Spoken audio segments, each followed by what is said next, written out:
Hello, chapter 11 for Ellie's story.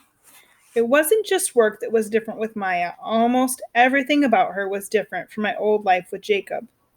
There were all the cats, for one thing. She also knew many more people than Jacob did. Most nights she went to a larger home with lots of people and a wonderful smelling woman named Mama. Mama was always cooking, that's why she smelled so good. There were little children running around playing with each other every time Maya and I went for a visit. The older children called, Ellie, Ellie, Ellie's here, and I almost forgot to say hello to Maya. The boys threw balls to me, which I patiently brought back, and the girls put hats on me and laughed so hard they had to hold on to each other to stay on their feet. And the very small ones crawled on me and over me and poked fingers in my eyes. I didn't mind too much, though. I remembered how my brothers and sisters and I used to play with Bernie. These were little ones were like puppies. I understood that. They didn't know how to play correctly yet, and you just had to be patient while they learned. Oh, sweet. When I got tired of having my fur pulled, I'd just shake myself gently to push them off and go and sit under the table in the kitchen. Mama would be in the room stirring things in bowls or tasting things in pots, and there was almost always something tasty that needed to be licked up off the floor. I loved the kitchen. At her own house, Maya had a neighbor named Al who liked to come over and talk to her. There was a word he said so often that I began to recognize it, and the word was help. Do you need help carrying those boxes, Maya? He'd ask. Do you need help fixing your door?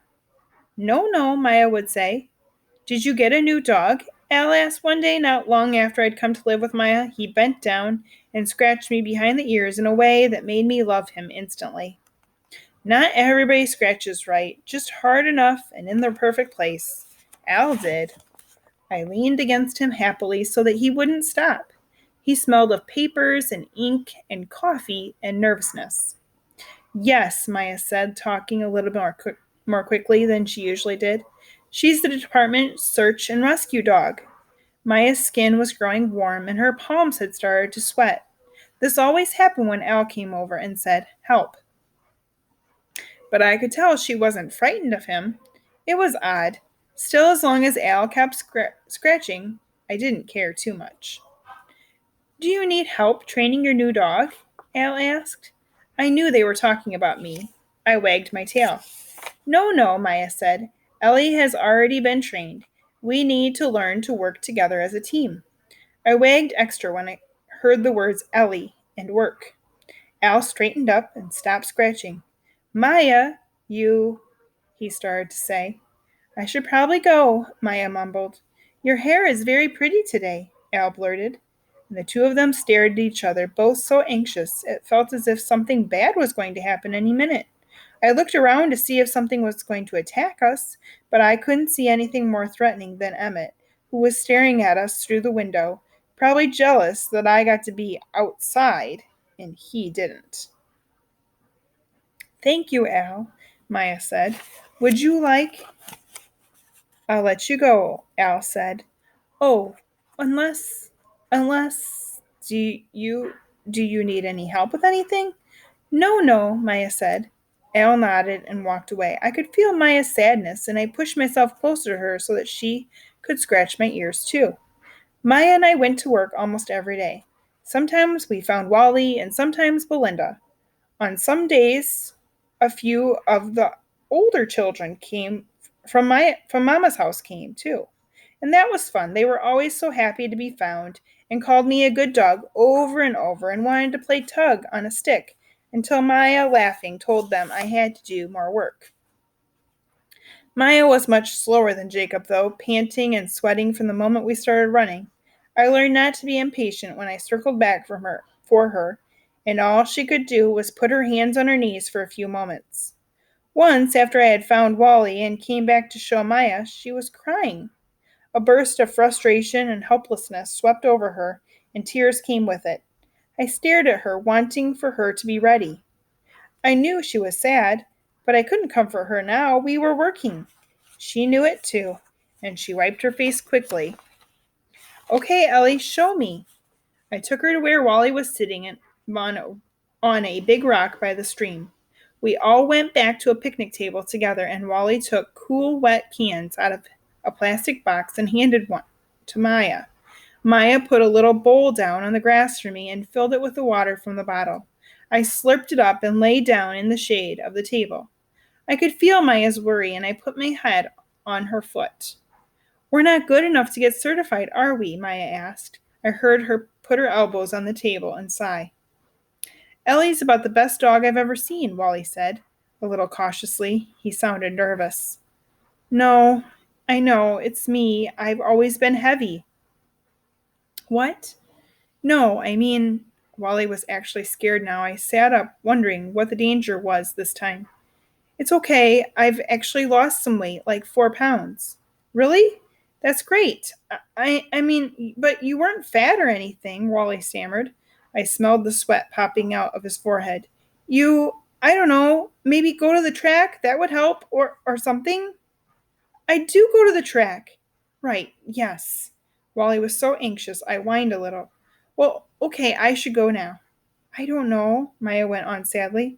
"I didn't realize there would be so much running. It's a lot harder than I thought it would be. Maybe I should resign. Let somebody take over who's in better shape." "Hey, why don't you talk to Belinda about this?" Wally said desperately.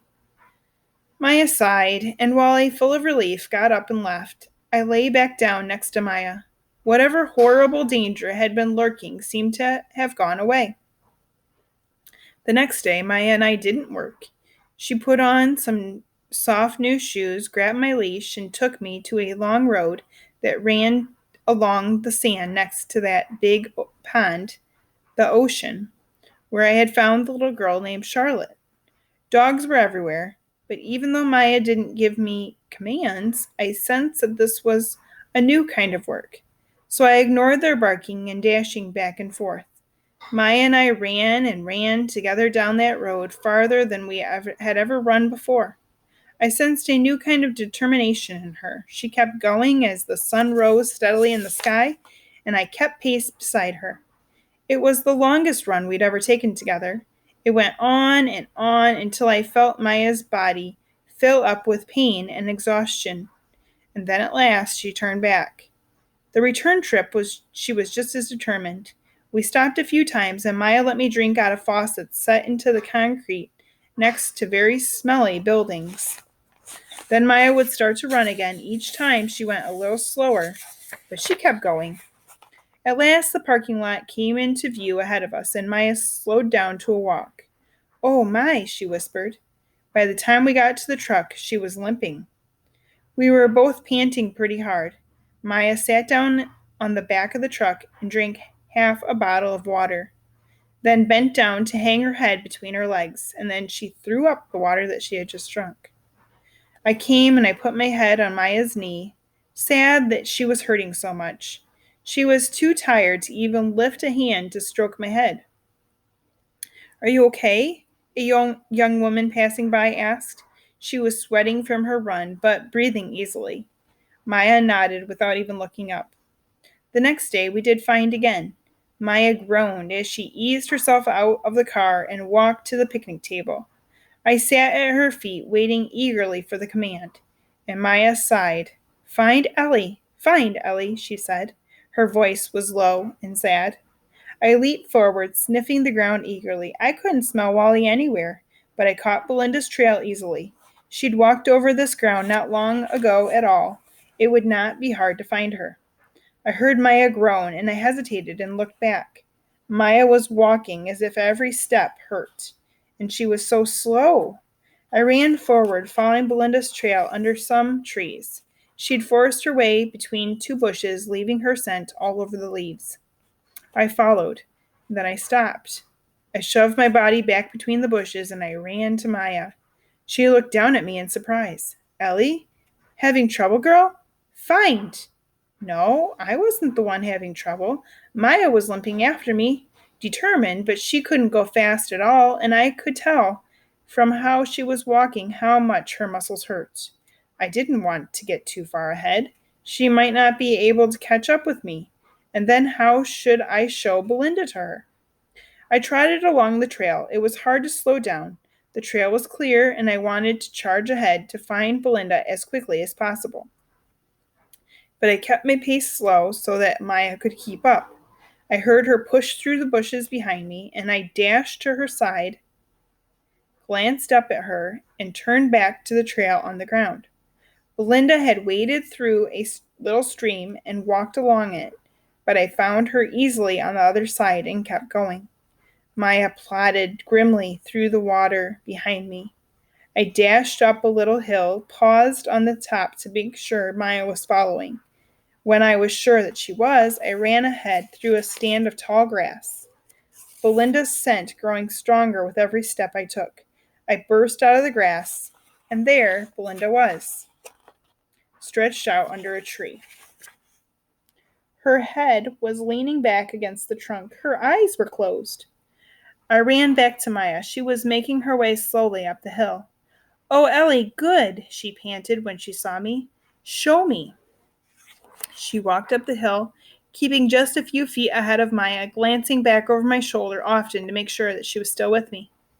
She pushed our way through the tall grass and found Belinda asleep under the tree, and Maya took a few deep breaths. "Good dog. You are always such a good dog, Ellie," she whispered to me, and she sniffed hard, and then she cleared her throat. Belinda woke up with a start. She glanced at her wrist, and I felt a little shock of surprise come off her. "Just had an off day," Maya said. Belinda nodded and smiled and got to her feet. That night, Maya went to take a bath, while I stayed in the living room. Tinker Bell was, as usual, hiding from the world. Stella was in the bedroom, checking out my bed. I could tell from the smell that she'd even tried sleeping there while Maya and I were at work. "Ellie!" Maya called. "Ellie, come!" Only her head was sticking up out of the water in the bathtub. I sniffed curiously at the warm bubbles and lapped up a little of the water, but it was terrible. I shook my head to chase the taste away. Emmett sat on the bath mat, licking himself and waiting for something to happen that he could ignore. Maya reached out a wet hand and stroked my head. "I'm sorry, Ellie." Her voice was low and sad. "I'm just not good enough. I can't keep up with you in the field. You're such a good dog. You need someone who can handle you." I wagged when I heard that I was a good dog. Usually people were happy when I was good, but Maya's sadness did not change. She looked lonely in the water all by herself. Would she be happier if I got into the tub with her? I put my paws up on the edge. Maya was already lying down on the bottom, so she couldn't sink, which made it look like a lot more fun than jumping into the fountain after Jacob or even splashing in the ocean. Emmett stopped licking himself and looked at me without any of the proper respect. I'm not sure he ever understood that I could eat him in 2 bites, if I wanted to. Just because I didn't want to was no reason for him to get snooty about it. Then he waltzed out of the room with his tail in the air as if he were daring me to chase him down and do something about the fact that this house had too many cats. "Tomorrow. I have a surprise for you, Ellie," Maya said. Well, okay. I'd gone this far. I heaved my back legs up and splashed into the tub, right on top of Maya, sinking down through the clouds of bubbles. Warm water sloshed over the edge and onto the bathroom floor. "Ellie!" Maya burst into laughter, her delight blowing out the sadness like a candle. That ended nicely. So that was chapter 11.